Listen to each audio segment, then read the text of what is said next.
आजकल जो प्रथा चली है कि हर मंदिरों में 1, 3, 5, 9 वेदी होनी चाहिए। अब वेदी के ऊपर मूर्ति हो तो भी 1 अथवा 3 अथवा 5 अथवा 7 अथवा 9 होनी चाहिए। ये विषम संख्या कहाँ से आ गई, कौन से आगम में, कहाँ किस ग्रंथ में लिखा है? जबकि सभी जगह सम संख्या ही आती है आगम में। 52 जिन चैत्यालय होते हैं नंदीश्वर में, उसमें एक एक में 108 सम संख्या में मूर्तियाँ होती है। और 80 जिन चैत्यालय होते हैं वो भी सम संख्या में है मेरु पर्वतों में। और एक एक मेरु में 16 प्रतिमाएँ होती है, वो भी सम संख्याएँ हैं। समूह शरण में 4 मुख बोले, भगवान को 4 मुख दिखते हैं, वो भी सम संख्या में है। समूह शरण में 4 मानस्तंभ होते हैं, वो भी सम संख्या है। एक एक मानस्तंभ में 4 मूर्ति होती है, वो भी सम संख्या है। सभी जगह सम संख्या है, तो ये विषम संख्या में मूर्तियाँ तो वेदी होनी चाहिए। ये कौन से आगम में, कान से, कौन से ग्रंथ में लिखा है? कृपया इस जिज्ञासा का समाधान करके। सम संख्या और विषम संख्या का कहीं भी जैनागम में उल्लेख नहीं। एक बात, सम और विषम संख्या में शुभ अशुभ की कहीं कोई चर्चा नहीं, कोई शास्त्र नहीं।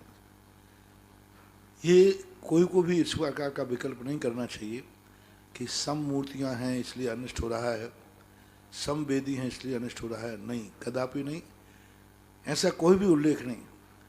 और इस संबंध में ना तो लोगों को डराना चाहिए, ना भयभीत करना चाहिए, और ना लोगों को डरना चाहिए। क्योंकि जैसे अभी महाराज ने खुद गिना दिए कि हर स्थान पर सम है, सब जगह सम है। मात्र एक लोक रूढ़ी चली है, लोक परंपरा मानते थे, आगम परंपरा में तो नहीं है। लोक परंपरा में क्या मानता है? जनपद सत्य जिसे कहते हैं। तो जनपद सत्य को भी एक बहुत बड़ा सत्य कहा। लोक मान्यताओं में क्या है कि सम पर कोई चीज रोक दी जाए तो आगे विकास रुक जाता है, आगे फिर विकास नहीं होता। इसलिए के अनुसार ही ये परंपरा चली है।